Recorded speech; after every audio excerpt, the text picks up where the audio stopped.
This is Anirban Bhattacharya and welcome to my channel. So আজকে আমি review করছি তোমার বেবি জনের যে সেকেন্ড সংটা ছিল পিকল পম।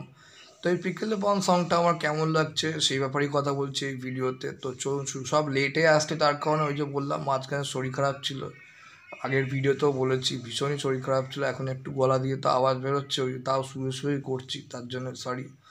আচ্ছা, কীরকম লেগেছে গানটা? গানটা আমার বেশ ভালো লেগেছে। প্রথমত গানটা একটু ইউনিক স্টাইল লেগেছে। আর গানটার মধ্যে সবচেয়ে যেটা ভালো লেগেছে, গানটার মধ্যে একটা অদ্ভুত ইনোসেন্স আছে। বাবা ও মেয়ের মধ্যে যে কেমিস্ট্রি, কখনো দুষ্টুমি, কখনো কেয়ারিং, এই যে ব্যাপারগুলো এত সুন্দরভাবে অ্যাটলি ফুটিয়ে উঠেছে, দারুণ।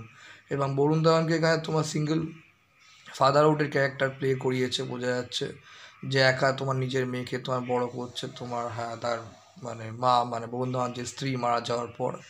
এবং সবচেয়ে বড় কথা, গানটার যে সিনেমাটোগ্রাফি, গানটার যেভাবে তোমার ভিজুয়ালি ট্রিট করেছে, যেভাবে ভিজুয়ালি যেভাবে দেখানো হয়েছে, এবং গানটার মধ্যে যে স্টেপগুলো একটা ছেলে মানুষ, খুব সুন্দর, মানে সব কিছুই গানটার খুব ভালো। সিনেমাটোগ্রাফি থেকে বলতে গেলে ভিজুয়ালি, এবং তোমার মিউজিকটা, সংটা, ডিরেকশন ওয়াইজ বলো, খুব ভেরি ভেরি নাইস বলবো, খুব ভালো লেগেছে আমার গানটা। তো থ্যাংক ইউ সো মাচ। এই ভিডিওতে এটাই বলার ছিল। ভিডিওটা ভালো লাগলে লাইক করুন, কমেন্ট করুন, শেয়ার করুন, এবং চ্যানেলটা অবশ্যই সাবস্ক্রাইব করুন ফর ফিউচার। Thank you.